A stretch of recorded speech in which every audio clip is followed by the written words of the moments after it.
Les gens commencent à se connecter de plus en plus. Tout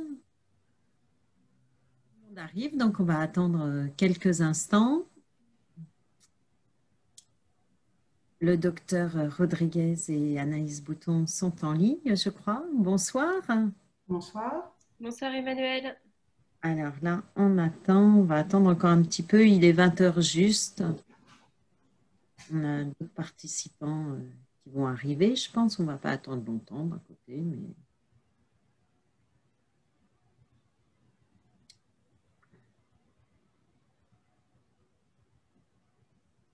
On attend une minute peut-être.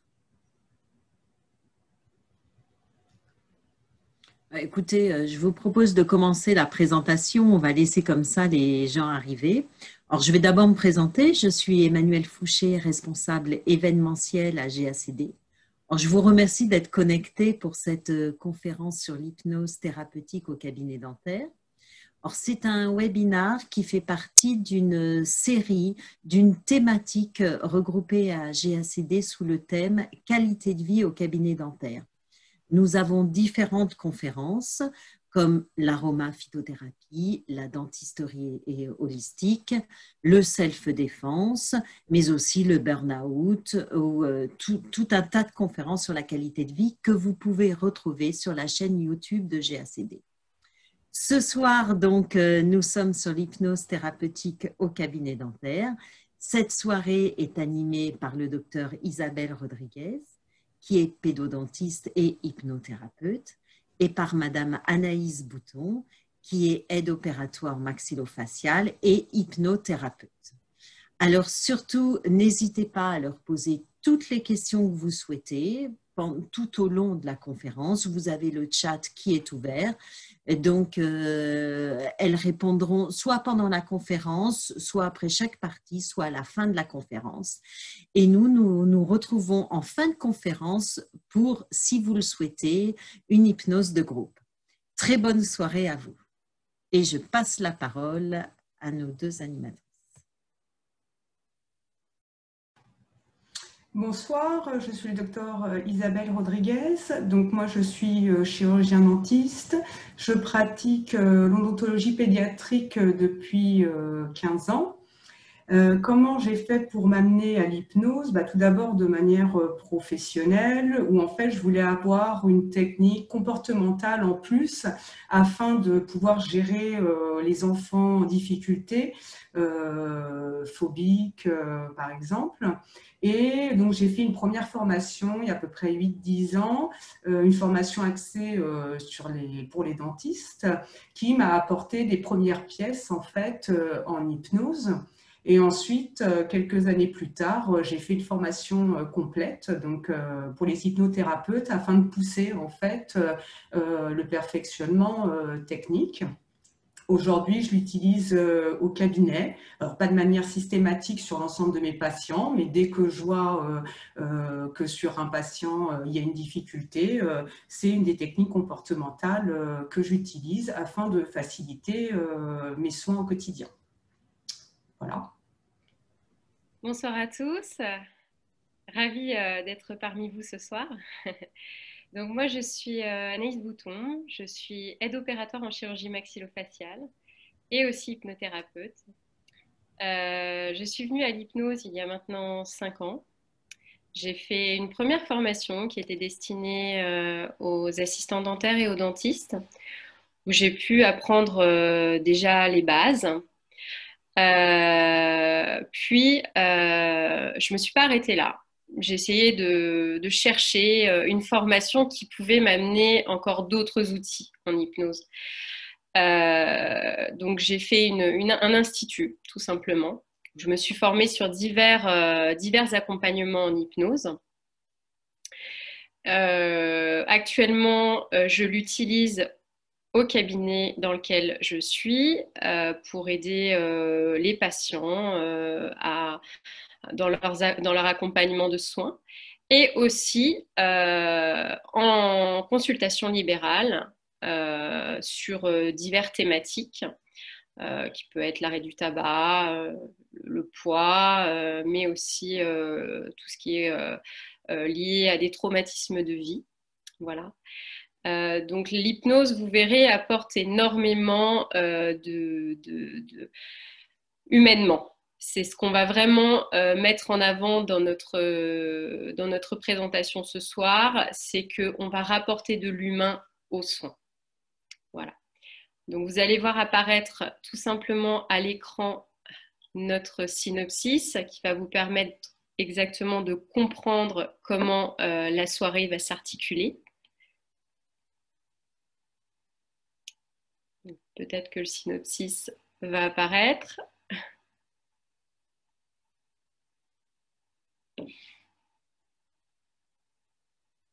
Bon.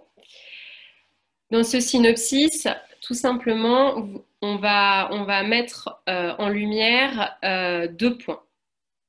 Le premier point, vous allez comprendre un petit peu ce qu'est l'hypnose, pourquoi l'hypnose, comment l'hypnose, au cabinet dentaire, comprendre un petit peu le mécanisme pour tout simplement induire les patients à cette technique. Voilà, il s'affiche à l'écran, c'est plus simple. Donc, dans la première partie, comme je vous le disais, on va mettre en lumière l'hypnose, qui est un outil de pointe pour les cabinets dentaires. Dans la deuxième partie, vous verrez apparaître tous les atouts qu'a l'hypnose pour un cabinet dentaire. Vous verrez que pour l'équipe soignante comme pour les patients, ça a un réel intérêt thérapeutique. Et puis, je vous inviterai à la fin, petite cerise sur le gâteau, à une hypnose de groupe sur le thème de comment libérer votre inconscient du stress. Pas mal en ce moment avec le contexte. Eh bien, écoutez, je laisse la parole à Isabelle à présent. Alors, on va déjà commencer par abattre un peu les préjugés qu'ont un certain nombre de personnes sur l'hypnose. La première chose, c'est qu'il va falloir différencier l'hypnose thérapeutique que l'on va pouvoir pratiquer au sein d'un cabinet dentaire par rapport à l'hypnose de spectacle qu'on peut voir en fait à la télé ou lors d'un spectacle directement dans une salle. Les deux, ce sont de l'hypnose, effectivement, sauf que ce sont 2 types d'hypnose différentes, dont le but est totalement différent. Nous, on va pratiquer une hypnose thérapeutique dont le but va être d'apaiser donc notre patient pour que notre soin se passe dans les meilleures conditions possibles. Et ça ne va pas être du spectacle par rapport aux personnes qui vont être autour, par exemple un parent ou pour le patient. La deuxième chose, c'est que l'hypnose n'est absolument pas dangereuse. Il y a beaucoup de gens qui ont peur qu'il y ait une emprise en fait de l'hypnothérapeute sur la personne, mais absolument pas. L'hypnose, c'est quelque chose de tout à fait naturel que tout le monde vit en fait dans sa vie de tous les jours, dans les journées. Par exemple, tout simplement, lorsque vous êtes dans une voiture et que vous faites votre trajet tous les matins pour aller au travail, et ben des fois vous allez penser à autre chose et faire de manière automatique en fait votre trajet, vous allez conduire et ne pas vous rendre compte en fait par quels endroits vous allez passer. Et tout à coup vous allez arriver à un endroit et vous allez vous dire mais finalement j'ai fait déjà les 3/4 du trajet alors que je pensais à autre chose. Donc là finalement vous étiez dans un état autre de conscience qui est un état donc hypnotique. Ou bien, par exemple, l'enfant qui est tout simplement en train de regarder la fenêtre et penser à autre chose pendant un cours, il est aussi dans un état différent de conscience que l'on dit en état d'hypnose. Même chose, beaucoup de gens ont peur que l'hypnothérapeute demande des choses au patient qui est un peu contre sa volonté. Ce qu'il faut savoir, c'est que l'hypnothérapeute est un guide en fait pour le patient, un guide pour par exemple abattre des portes, pour reconnecter en fait des connexions différentes, pour structurer le patient et qu'il puisse arriver lui-même tout seul à travailler et à trouver sa propre solution qui en fait est en adéquation avec ses pensées et on dit sa carte du monde à lui, c'est-à-dire toutes ses croyances, tout ce qu'il a à l'intérieur de lui. Donc on ne va pas pouvoir modifier ce que pense réellement le patient à l'intérieur de lui. Enfin, l'hypnose, c'est pas de la magie, on claque pas des doigts et puis tout à coup on met quelqu'un en hypnose. C'est un apprentissage au niveau du langage. Vous verrez qu'il y a un langage assez spécifique afin d'une part de comprendre ce que dit le patient et d'autre part sur la manière dont on va parler lorsqu'on va réaliser l'hypnose. Vous pourrez le voir lorsque on fera l'hypnose de groupe, il y a une intonation de voix, une certaine forme dans la manière de parler, dans le langage qu'on utilise qui va faciliter en fait la mise en transe du patient. Je dirais même plus, Isabelle, l'hypnose thérapeutique est déjà sur un registre de bienveillance. Donc, il ne faut pas avoir peur de quoi que ce soit. Dès l'instant qu'il y a une intention bienveillante envers le patient, tout se passera bien.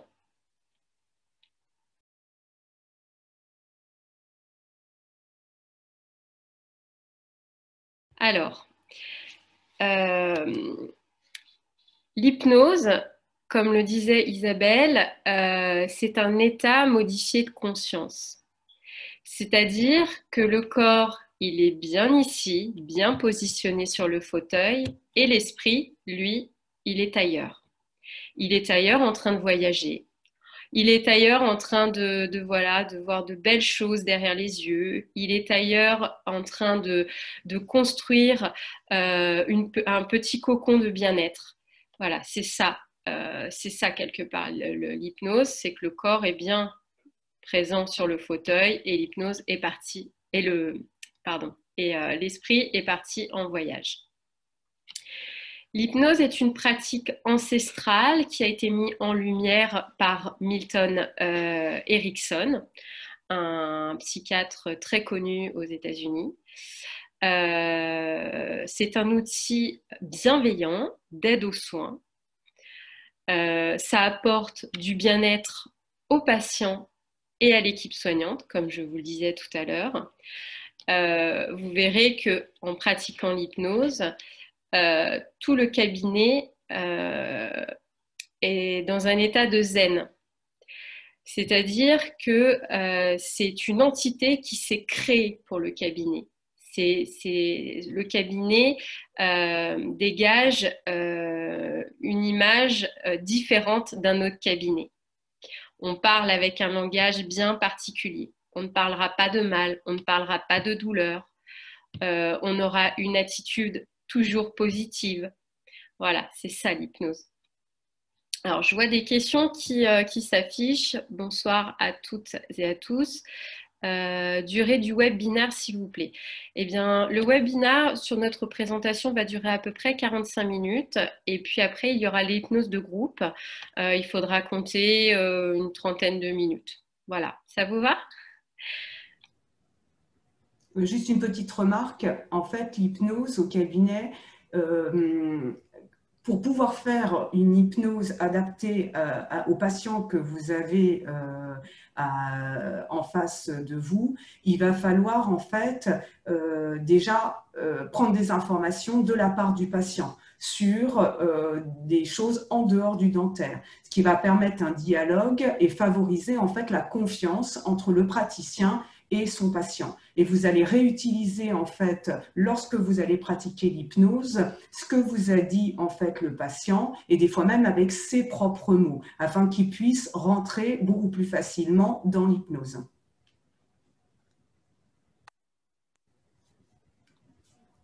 Anaïs va vous expliquer le passage de l'état à un autre. Alors, pour induire un patient en hypnose, vous allez voir apparaître un schéma et je vais vous l'expliquer. C'est-à-dire qu'on part d'un état, un état conscient. C'est-à-dire que là, on est en train de converser en état conscient. Pour induire un passage en hypnose, il va falloir qu'il y ait un mécanisme qui se mette en place, c'est-à-dire d'un état à un autre. On va passer d'un état conscient à un état inconscient. Il va y avoir une transition entre les deux qui s'appelle l'induction, qui va aider en fait le passage à l'hypnose. Dans cette induction, eh bien en fait, c'est comme un grand saladier et on va mettre plein d'ingrédients dedans pour arriver en fait à un état dit de transe hypnotique, donc en hypnose. Et donc, dans cette induction, on va mettre tout un langage en place. On va utiliser du Meta et du Milton Model. Quand on va arriver au passage de l'état inconscient, on va arriver en transe hypnotique. Et en transe hypnotique, eh bien, c'est là qu'on va pouvoir mettre une technique en place.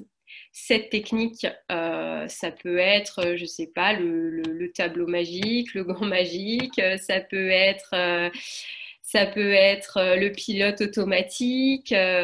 Il y a tout un tas de techniques que l'hypno peut mettre en place pour aider son patient à tout simplement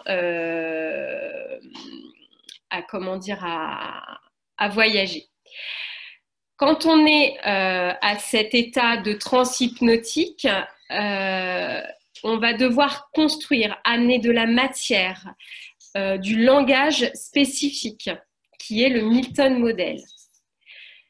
Et puis, une fois que la technique est réalisée, que le soin a été tout à fait correct et établi, on fait un retour de transe et le patient revient en état conscient. Voilà. Est-ce que là, déjà, sur ce schéma, il y a des questions qui peuvent se dégager? Bon, on continue. Il y a en fait différentes formes d'hypnose, comme je commençais à vous le dire au départ. Celle qui est la plus connue, donc c'est l'hypnose de spectacle, qui est en fait, en réalité, l'hypnose dite classique, qui est une hypnose excessivement directive en fait, où l'hypnothérapeute ne va pas en fait vraiment laisser de choix à la personne et va induire en fait très rapidement pour que le patient rentre en transe très vite avec un mécanisme en fait très direct. Cette hypnose est quand même dissociante, c'est-à-dire qu'il y a une séparation entre le conscient et l'inconscient. Ensuite, nous avons l'hypnose donc dite thérapeutique, qui est plutôt donc l'hypnose dite ericksonienne, ou maintenant un nouvel apport d'une hypnose qui s'appelle nouvelle hypnose, où en fait on a adapté en fait les techniques d'Erickson pour qu'elles soient plus dans l'heure actuelle des temps. Cette hypnose est aussi une hypnose dite dissociative, mais elle est basée sur une stratégie en fait de communication et de langage que l'on appelle le Milton Model. Enfin, on a une hypnose dite un peu plus spirituelle en fait, qui vient maintenant d'arriver il y a quelques années, et que l'on appelle une hypnose dite humanisme, où là, en fait, ce n'est pas du tout une hypnose dite dissociative, mais plutôt associante, où là, on ne parle pas du tout à l'inconscient du patient, mais on va faire en fait une augmentation de conscience du patient.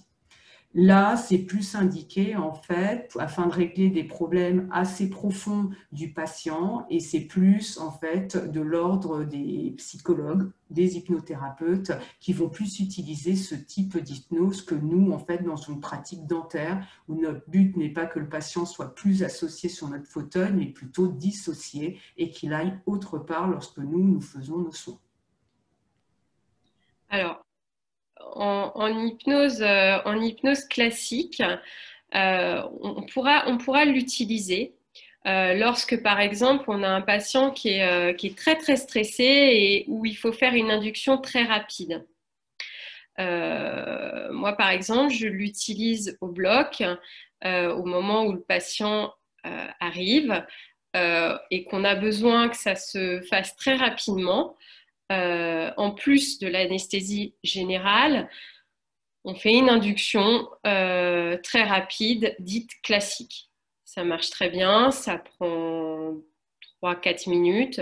Donc ça, on peut très bien le mettre en place aussi dans un cabinet dentaire. Mais voilà, il faut avoir un petit peu d'expérience, de la lecture tout ça, c'est possible à faire. Voilà. Alors, l'hypnose est une thérapeutique dite brève, c'est-à-dire qu'en fait, en quelques séances, l'hypnothérapeute doit pouvoir régler le problème du patient. On n'est pas dans une thérapeutique dite longue avec plusieurs années de traitement. C'est vraiment quelques séances de soins, 8-10 séances de soins pour pouvoir régler la problématique du patient. Nous, en dentaire, on pourra l'utiliser le nombre de fois qu'on veut sur notre patient à partir du moment où on voit qu'il y a toujours une indication pour le bien-être de notre patient, soit lors de notre consultation ou lors de notre soin. L'hypnose, c'est un travail en fait sur soi d'abord et on va aider en fait le patient à travailler sur lui, donc en dentaire, à travailler donc soit sur sa phobie, sur la raison du stress au cabinet dentaire pour en fait qu'il soit libéré de tout ça et que les soins se passent dans de meilleures conditions.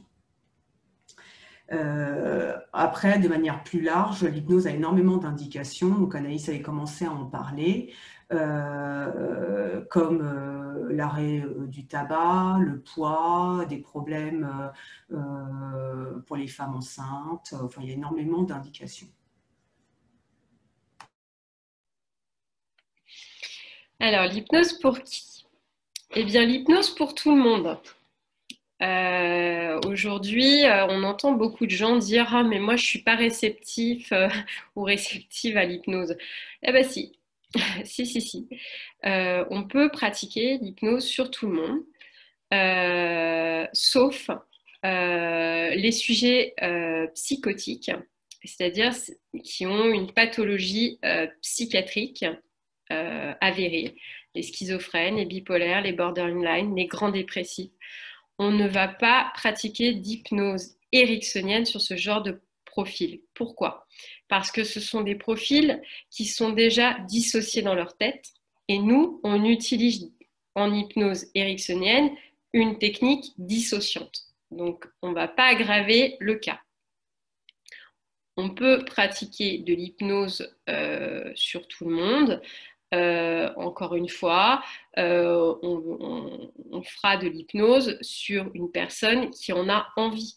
On ne va pas forcer quelqu'un à être en état d'hypnose, comme par exemple la street hypnose, on en entend beaucoup parler, sauf que là, ce n'est pas une technique bienveillante. Nous, on va rester vraiment dans l'accompagnement, avec beaucoup de bienveillance. L'hypnose, comme le disait Isabelle, ne se dispense pas.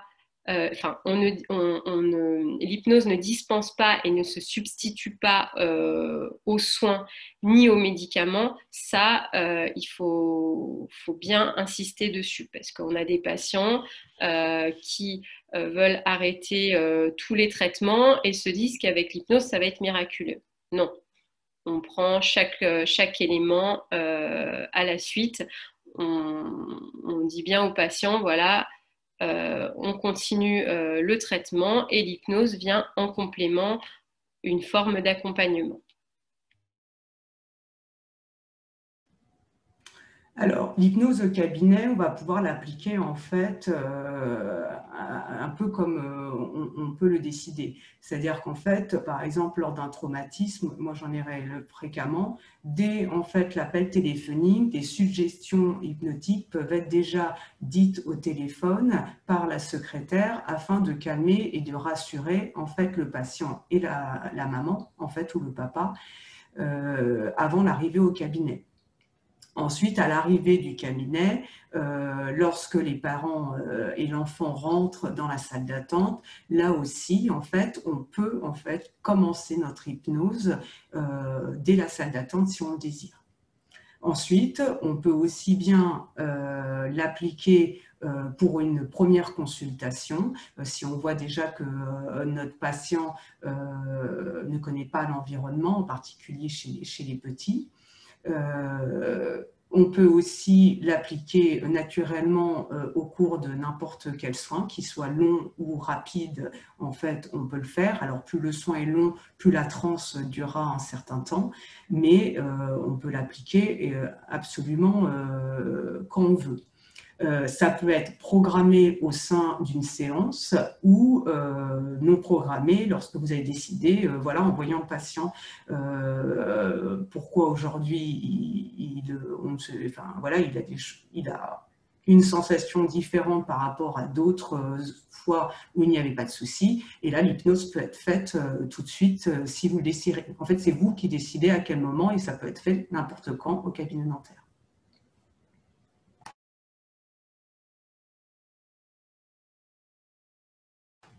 Anaïs va nous parler du but pour le patient.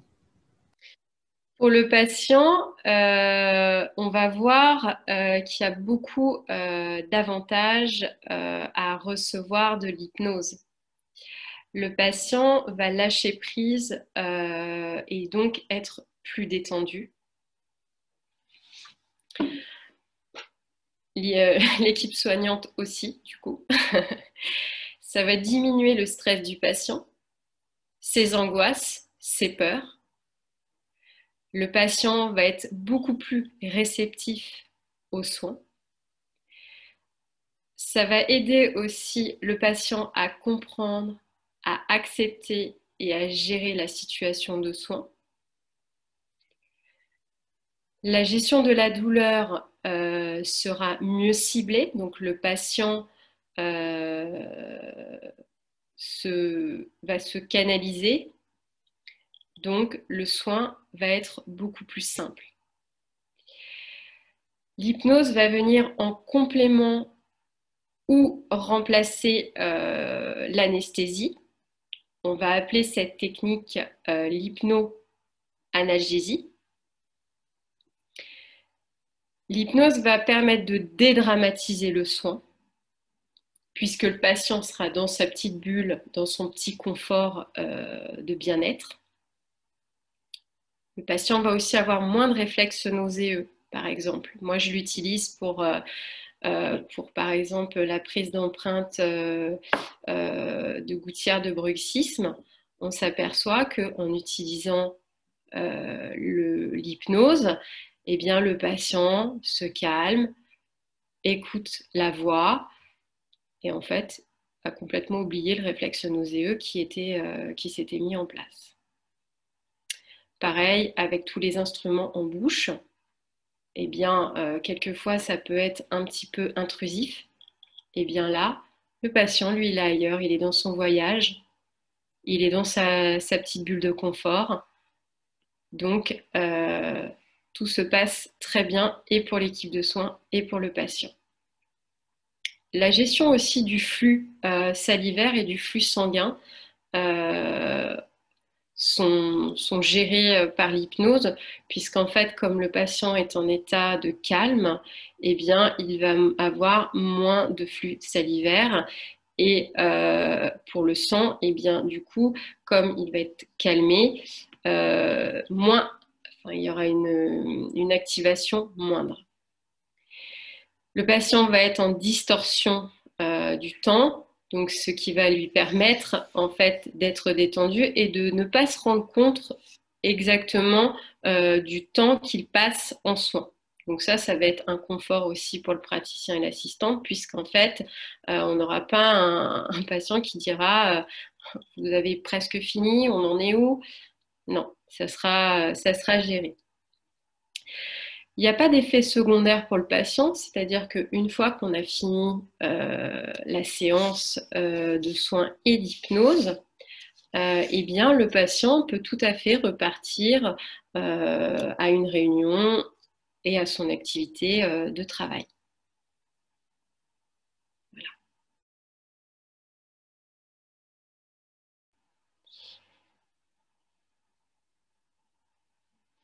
Donc Isabelle va présenter le but pour l'équipe soignante maintenant.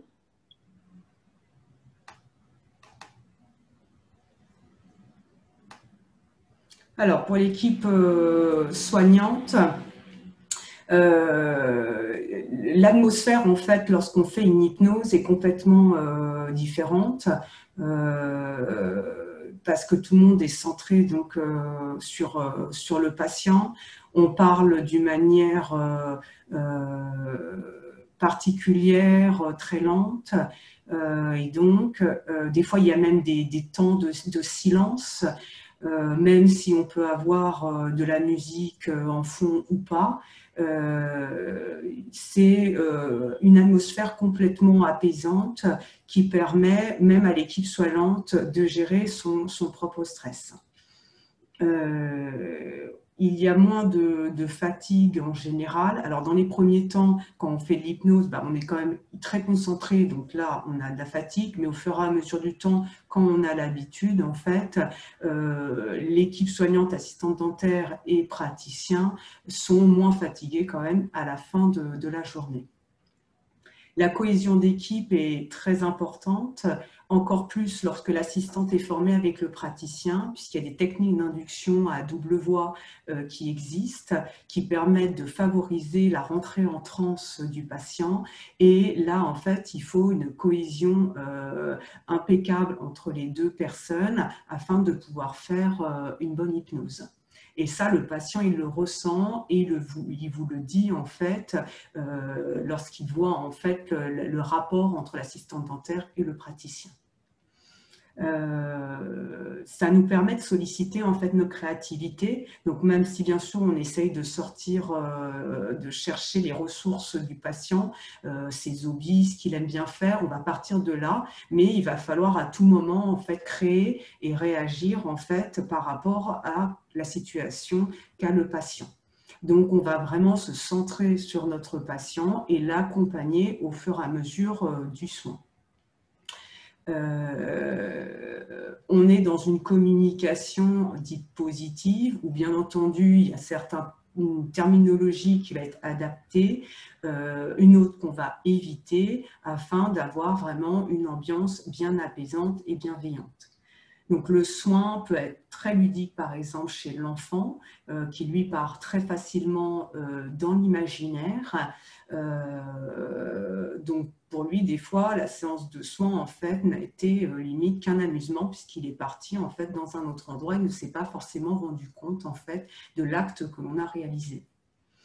Donc, c'est une valeur ajoutée donc, pour un cabinet dentaire, surtout lorsque plusieurs personnes au sein de ce cabinet sont formées, puisqu'il y a une cohésion qui fait que le patient, à partir du moment où il va vers n'importe quel personne aura en fait le même type de réponse. Ça améliore la communication avec le patient parce que tout simplement, on va rechercher en fait des choses sur le patient qui sont en dehors du monde dentaire. Donc pour lui, en fait, on le prend dans sa globalité et on fait attention réellement à lui et pas seulement au point de vue dentaire. Enfin, on remarque des économies au niveau du consommable, par exemple des carpules anesthésiques, et même des fois, on pourrait faire une hypno-anesthésie sans carpule.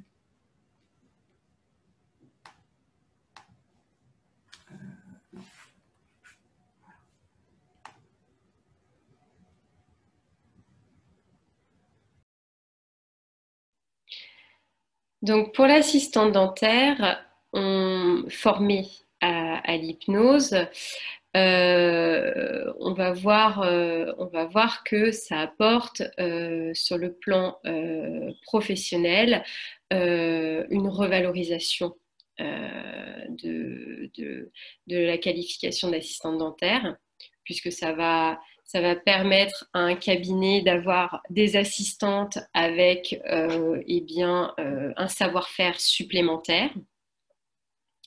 Ça va rendre le travail plus ludique aussi pour l'assistante, puisqu'en fait, elle va participer quelque part à l'accompagnement psychologique du patient.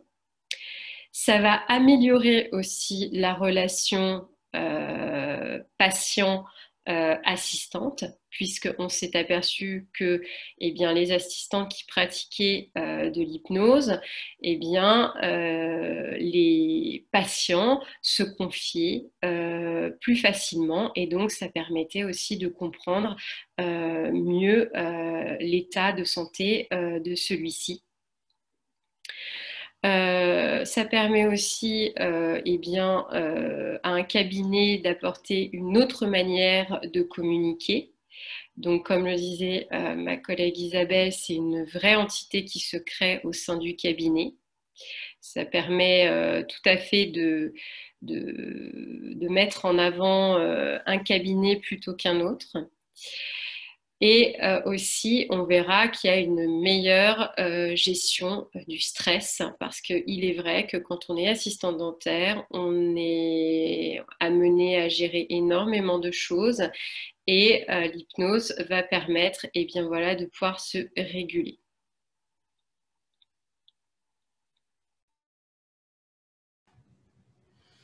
Alors, bien entendu, lorsqu'on fait de l'hypnose, il faut que le praticien soit en forme et en ait envie. Et bien sûr, il y a des jours où on en a moins envie, on est moins en forme. Donc, on ne va pas pratiquer à ce moment-là d'hypnose, puisque le patient va forcément le ressentir. Donc, il faut que nous, on soit en forme pour pouvoir, en fait, aider notre patient de cette manière. Ensuite, il faut en fait se dire qu'au départ, il faut vraiment prendre le temps avec le patient, discuter avec lui, et ensuite prendre le temps pour qu'il rentre en hypnose. Donc au début, c'est sûr que par rapport à un schéma classique dans un cabinet dentaire, on aura l'impression de perdre du temps, parce que on parle beaucoup avec le patient, et donc on ne commence pas l'acte dentaire immédiatement comme on le ferait d'habitude. Mais en fait, il faut se dire qu'on gagne du temps après, puisqu'en fait, au cours de notre acte dentaire, le patient est bien mieux et facilite en fait le soin. Enfin, il faut vraiment tout le temps rester donc dans l'écoute et dans la bienveillance en fait de notre patient pour lui apporter le bien-être au cours de nos séances de soins.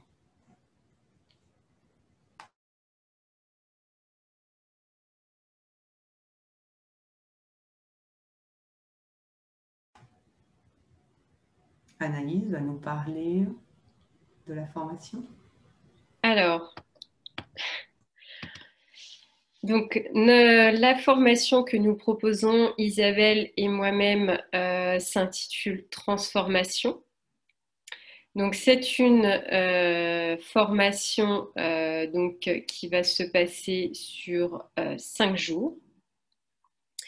3 journées complètes à la suite, espacées de 1 mois, où on se reverra 2 journées complètes aussi. C'est-à-dire que cette formation va laisser la place à beaucoup de pratiques. Vous aurez énormément de supports, supports visuels, mais aussi manuscrits. Mais il va falloir pratiquer pour pouvoir mettre en place l'hypnose après dans vos cabinets dentaires. Ça, c'est vraiment un point sur lequel Isabelle et moi-même sommes très, très impliqués. La formation se déroule sur Paris ou autre, suivant la demande, en présentiel, puisqu'on a besoin de vous voir pratiquer en petits groupes, compte tenu du contexte actuel. Donc, comme je vous le disais, il y aura beaucoup d'ateliers pratiques avec à la clé vous repartirez avec un manuscrit, avec des techniques que vous pourrez mettre tout de suite en place. Nos prochaines dates, donc vous les voyez apparaître sur l'écran. Nous sommes une formation data dockée, c'est-à-dire que nous sommes référencés par l'État. Donc, ça se soldera par un petit examen à la fin de la formation et une remise de certificat. Pour tout renseignement, vous voyez apparaître donc nos 2 contacts mail. N'hésitez pas à nous joindre, à poser vos questions, ou alors notre ligne téléphonique. N'hésitez pas non plus, elle est ouverte, même pour des questions d'ordre général. Voilà. Eh bien, écoutez, cette formation donc aura pour but effectivement de vous éveiller à l'hypnose, puisqu'en fait ce n'est pas une formation complète comme on vous l'a évoqué au début de ce webinaire. Cette formation va vous permettre d'avoir des outils nouveaux dans votre cabinet et de pouvoir donner un petit peu plus de légèreté au travail actuellement. Vous verrez que l'hypnose, une fois qu'on a mis le pied dedans, eh bien, on cherche toujours à en savoir plus. Je vais vous donner quelques petits livres pour agrémenter eh bien, ce webinaire, donc qui pourront peut-être vous aider. Il y a un très beau livre qui s'appelle « Un cerveau pour changer » de Richard Bandler, qui est une première porte en fait pour la compréhension à la PNL. Le deuxième livre de prédilection, la PNL pour les nuls, tout simplement. Alors, je n'ai pas d'action chez les auteurs, mais ce sont des livres que j'ai trouvés et qu'Isabelle aussi a trouvé très bien construits. Donc, c'est une petite sélection, tout simplement. Un autre beau livre qui permet de comprendre un petit peu la psychologie eh bien, de l'humain et puis aussi des groupes, qui s'appelle Psychologie des groupes par Alain Blanchet. Voilà. Et mon livre phare, qui m'aide beaucoup à chaque consultation privée, l'induction hypnotique. Voilà. Donc j'espère que ces ouvrages pourront vous aider aussi et peut-être eh bien, tout simplement aiguiser votre curiosité pour cette belle pratique qui est l'hypnose. Voilà. Isabelle et moi-même vous remercions beaucoup d'avoir participé donc, à ce webinaire et je laisse la parole à Emmanuelle Fouché. Alors voilà, ben, merci pour cette conférence. Je crois qu'on a un petit problème de... Je me demande si on a un petit... Je ne sais pas si vous m'entendez bien. Est-ce que vous m'entendez? Oui, nous, oui. Oui, c'est bon, parce que je crois que j'ai un petit problème. J'ai une question que vous pouvez voir sur le chat sur l'hypnose. Alors, excusez-moi, je ne sais pas prononcer, caïcédienne. La place de l'hypnose caïcédienne.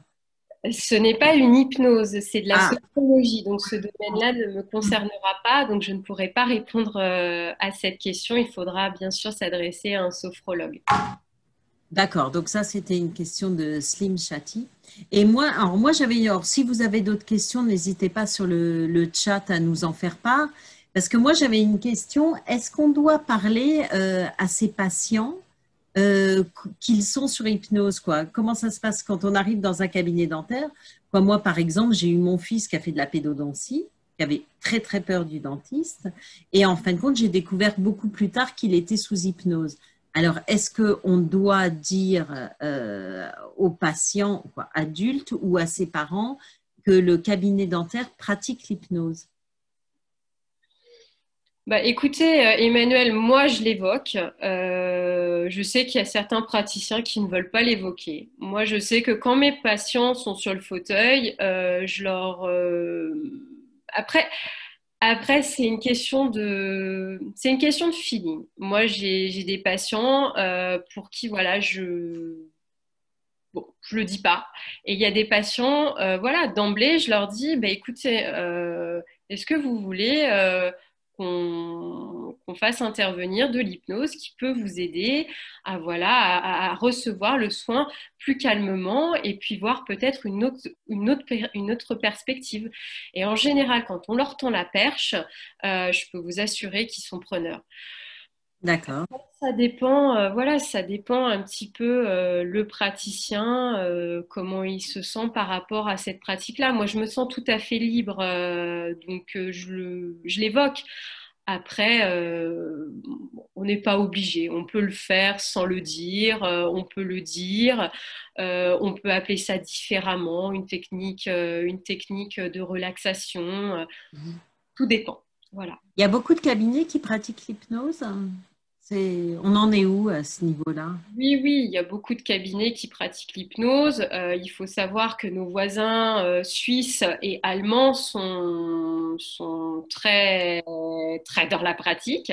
D'accord. Je pense que nous, en France, il y a un gros boom qui vient de s'installer depuis quelques années.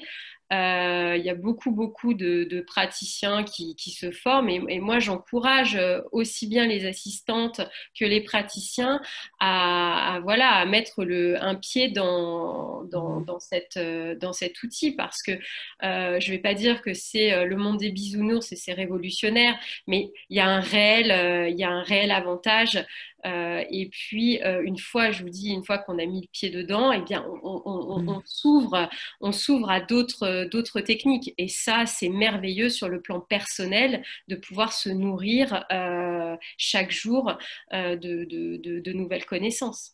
Alors, ça se passe comment en fin de compte? Le patient, il arrive et est-ce qu'il est pris en charge quoi, l'hypnose? Alors, moi, je vous pose des questions parce que je ne connais pas vraiment, hein. L'hypnose se fait dès son arrivée au cabinet dentaire, presque par la secrétaire ou par l'assistante. Et Oui, tout à fait. c'est le praticien qui continue. Quoi, il y a un déroulé comme ça, ou d'où l'importance de l'assistante de se former peut-être. Après, tout dépend le cabinet et ce que veut mettre en place le cabinet. Moi, je sais qu'au cabinet, quand les patients franchissent la porte, il y a déjà des ancrages que je fais. Des ancrages auditifs, des ancrages kinesthésiques avec une certaine forme, une certaine forme, et aussi des ancrages visuels. Donc ça, déjà, Hein. c'est-à-dire que le patient, quand il reviendra à la prochaine séance de soins, il y aura quelque chose qui va le ramener tout de suite en état d'hypnose. Ensuite, c'est un langage, c'est aussi un calme, une façon d'être aussi. Donc, je dirais que vraiment, c'est un cabinet qui respire le bien-être, la zen attitude. Voilà. D'accord. Alors, il y a Slim Chati qui désire vous poser une question, mais avec le micro ouvert. Alors, je vais lui permettre de parler. On va essayer, hein. Excusez-nous parce qu'on est. Alors, Slim, est-ce que vous nous entendez? Vous avez le micro ouvert? Allô? Très bien, on vous entend. Bonsoir. Bonsoir, je vous laisse poser votre Bonsoir. question. Allez-y, on vous entend. Écoutez, j'ai l'habitude de Zoom, mais ce soir, je n'ai pas le tableau de bord habituel. Oui, C'est-à-dire, c'est peut-être un paramétrage suivant les Zooms, on fait des paramétrages. Vous avez l'habitude, mais nous, on n'a pas l'habitude. Mais on vous entend en tout cas, il n'y a aucun souci, allez-y. voilà, mais je voulais par courtoisie au moins mettre également la caméra, mais voilà.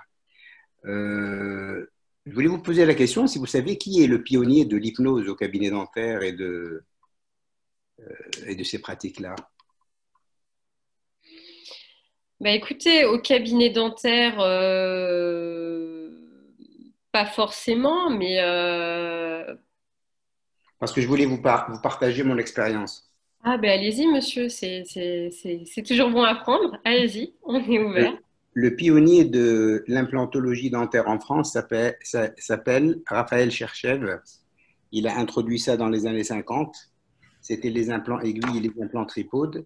Et c'est un monsieur qui a également introduit l'hypnose médicale et l'hypnose au cabinet dentaire.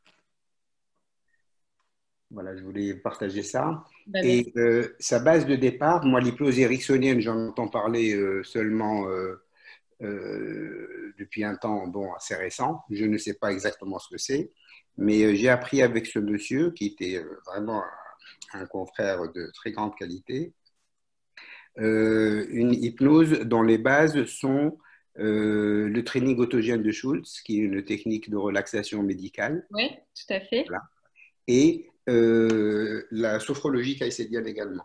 Oui, tout à fait. Et avec ces deux ancrages-là, qu'il développe sa pratique hypnotique. Avec le langage que, je ne sais pas, à l'époque, on appelait ça le terpnos logos, je ne sais pas si vous appelez ça. Oui, mais c'est ça. Tout à fait, C'est tout ça. à fait, c'est ça. Et les techniques d'ancrage également.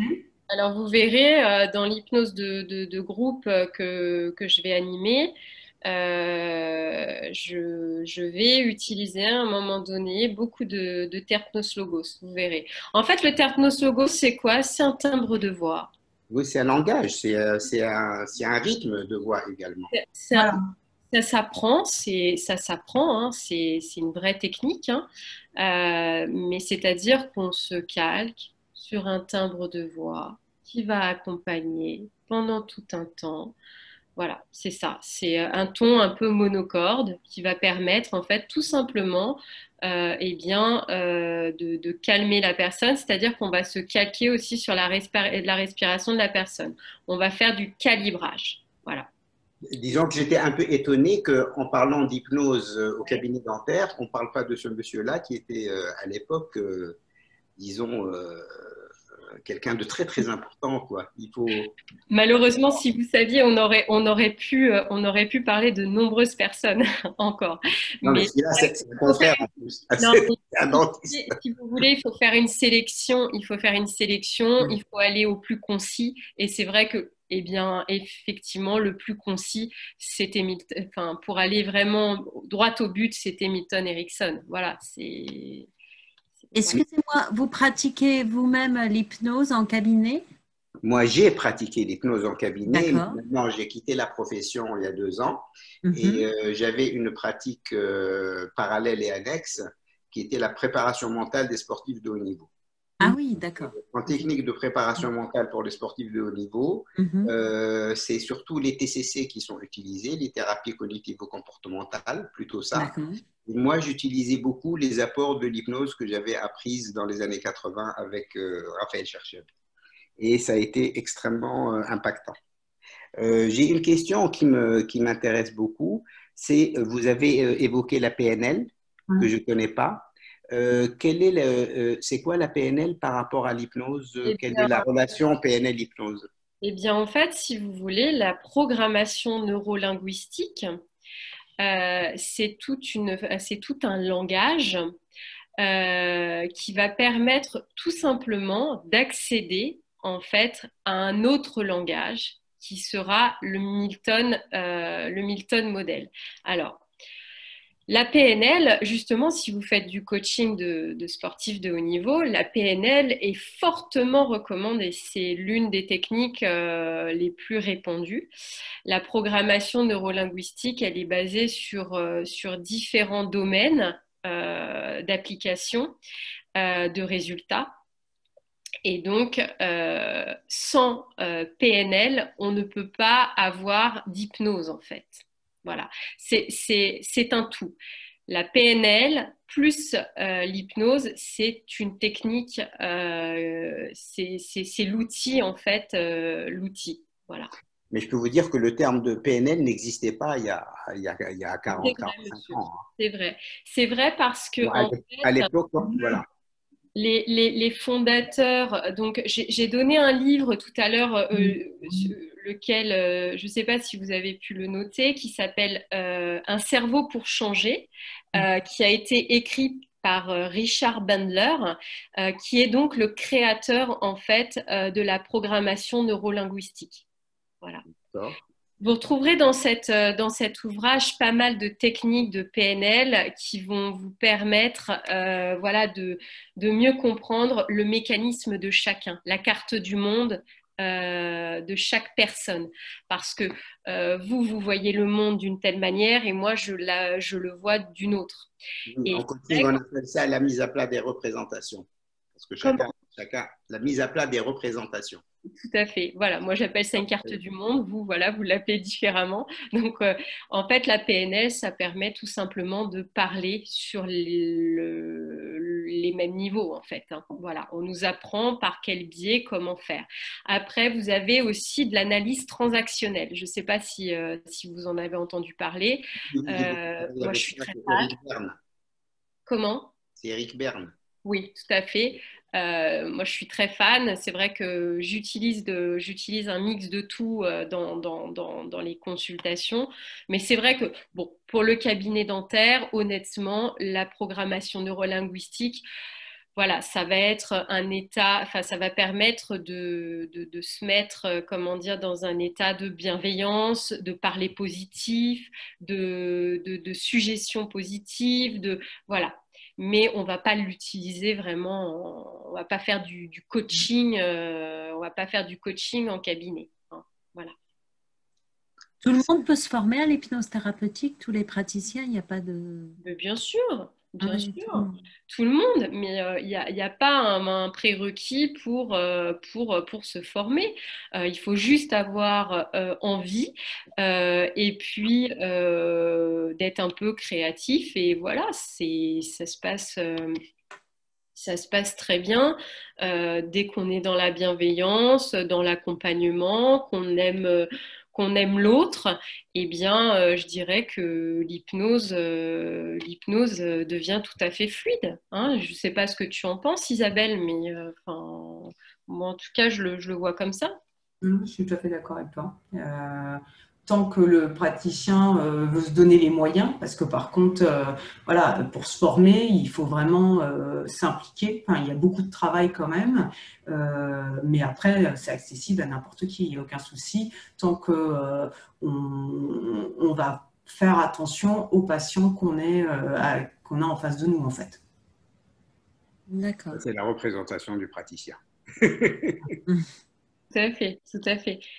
Est-ce qu'il y a d'autres participants qui ont des questions, qui voudraient prendre la parole? Alors, a priori, je ne vois pas d'autres questions. Il y a des remerciements, mais… Alors, moi, je ne suis pas docteur. Hein. Je suis juste aide opératoire, je ne suis pas docteur. Donc voilà, je tiens à le dire. Alors, est-ce que quelqu'un aurait une autre question, même qui veut parler en direct, à qui j'ouvre le micro? Il n'y a aucun souci. Non. Alors moi, ce que je veux vous proposer maintenant, c'est si vous le souhaitez, donc dites-nous par chat si vous êtes intéressé, parce que s'il n'y a personne, ce n'est pas la peine, si vous souhaitez faire une hypnose de groupe. Voilà. On fait une proposition. Par contre, si vous faites une hypnose de groupe, elle ne sera pas enregistrée. Dans ces cas-là, j'arrête l'enregistrement. Donc, on continuera à se voir, bien entendu, pour cette hypnose, mais l'enregistrement sera terminé. Donc, y a-t-il des personnes intéressées pour une hypnose de groupe? Alors, bien sûr, après cette hypnose, vous aurez de nouveau Anaïs et Isabelle et vous pourrez faire un point sur justement comment s'est passée cette hypnose. Alors, on va voir si on a des… Oui, pour l'hypnose de groupe de la part de Cécilia. Qui c'est qu'il y a d'autres Merci de me faire parvenir les titres évoqués. Ça, il n'y a pas de souci, je vous les envoie. OK pour moi. Ouais, écoutez, on va se mettre sur une hypnose de groupe. Il y a des gens qui ont dû se déconnecter. On a 18 personnes en ligne encore, là. Donc… On imagine qu'ils veulent rester. Sinon, oui. Voilà. Alors, comment ça se passe? Peut-être avant qu'on commence cette hypnose de groupe, vous pouvez nous en dire deux mots pour que les gens les gens réfléchissent parce que là, j'ai des oui pour moi. Ah, je vois des oui apparaître. Elle dit oui, Alors, il y a comment des ça se oui. passe? Donc, Eh bien, dites-nous comment ça se passe et puis après, je me permettrai d'arrêter l'enregistrement. bien évidemment, Emmanuel. Alors en fait, tout simplement, comment ça va se passer? Moi déjà, je vais vous demander de vous créer un cadre. C'est-à-dire que pendant, allez, 20-25 minutes, il faudrait que vous soyez dans une pièce, installée confortablement, pour que voilà, personne vienne vous déranger. Puisqu'en fait, on va faire une vraie, je vais vous offrir une vraie technique.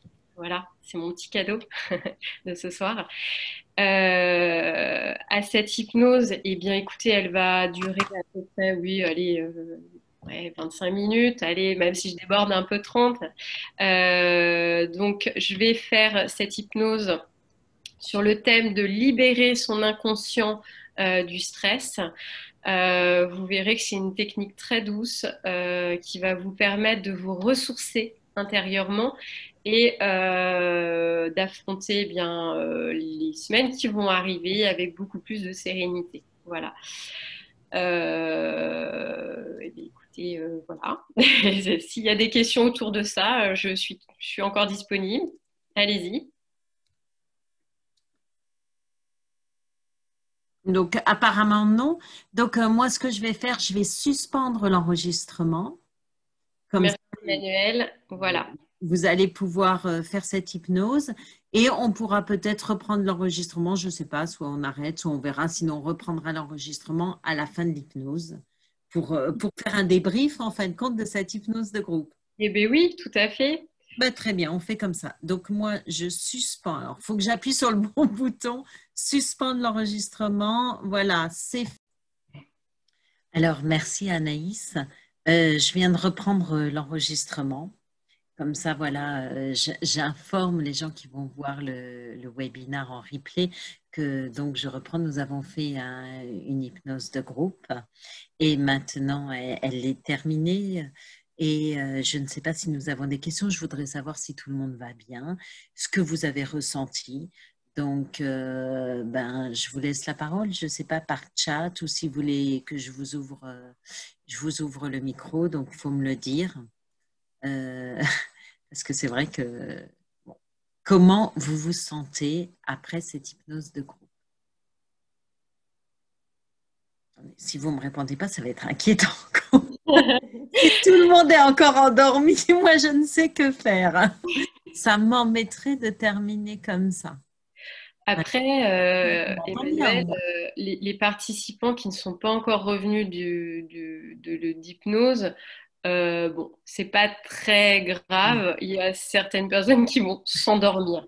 Hein, c'est ce que disait Elisabeth tout à l'heure. C'est vrai que l'hypnose, il faut pas que ça fasse peur. On peut pas bloquer une personne. Les personnes euh, vont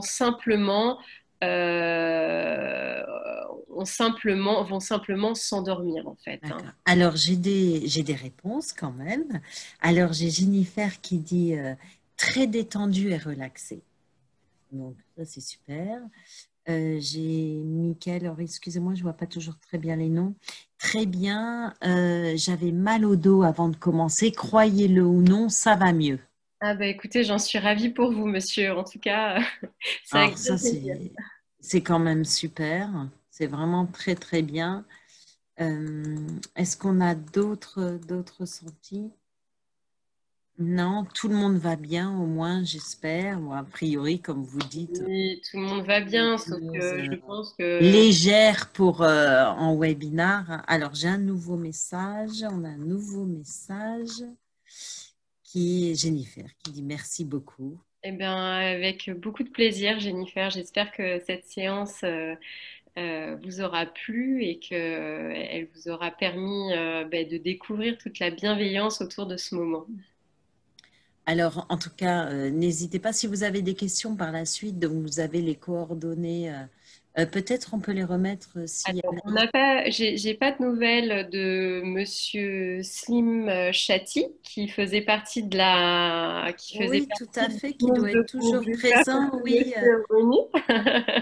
Ou peut-être est-il Ah, Alors, c'est moi qui l'ai remis en ligne.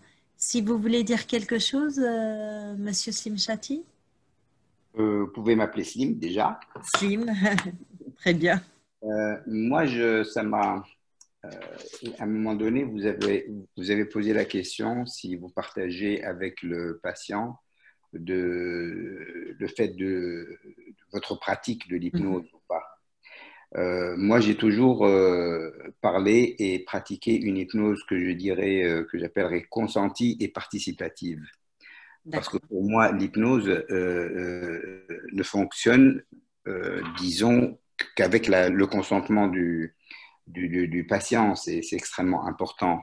Et c'est quelque chose qui amène de la sécurité et de la confiance, ce consentement. Et c'est une forme de partage également. C'est très important pour moi. Je ne conçois pas de pratiquer sans que le patient soit acteur de son hypnose, parce que je travaille beaucoup également en auto-hypnose.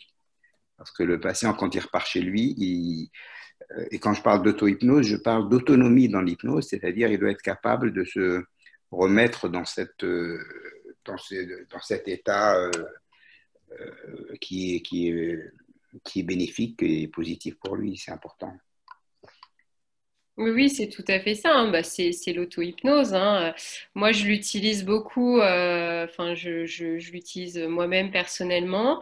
Je viens de me former tout juste à l'hypno-natale, où on utilise beaucoup l'auto-hypnose, donc pour les mamans qui attendent leurs futurs enfants et le futur accouchement, bien entendu, hein.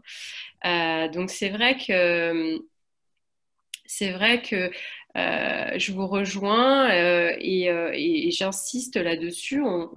De toute manière, ça n'a aucun intérêt de faire de l'hypnose sur une personne qui n'en a pas envie. Après, ça s'appelle de la street hypnose. Et là, on n'est plus du tout sur le même registre, hein. De là, De la street hypnose. je ne connaissais pas ce terme. Moi, j'ai une approche, disons, hypnotique avec des personnes qui sont en souffrance ou en, comment dirais-je, en grosse agressivité. Euh, Là, je fais attention à mes mots et j'essaie de les mettre dans une condition meilleure, mais ça, c'est un profil où je ne cherche pas le consentement, au contraire. J'essaie de... Après, il faut faire très attention parce que, comme vous le savez, bon, l'hypnose n'est pas, aujourd'hui en France, n'est pas réglementée, sauf que, comme vous l'évoquez, il y a certains profils qui sont débordants. Moi, je ne m'engage jamais à faire de l'hypnose sur les profils débordants. Je réadresse. Il faut savoir s'entourer comment dire, de professionnels. Je réadresse à des psychologues ou à des psychiatres ou à d'autres praticiens qui savent gérer les personnalités à débordement. Mais en aucun cas, il faut s'aventurer sur ce genre de terrain. Je le conseille fortement pour l'avoir vécu.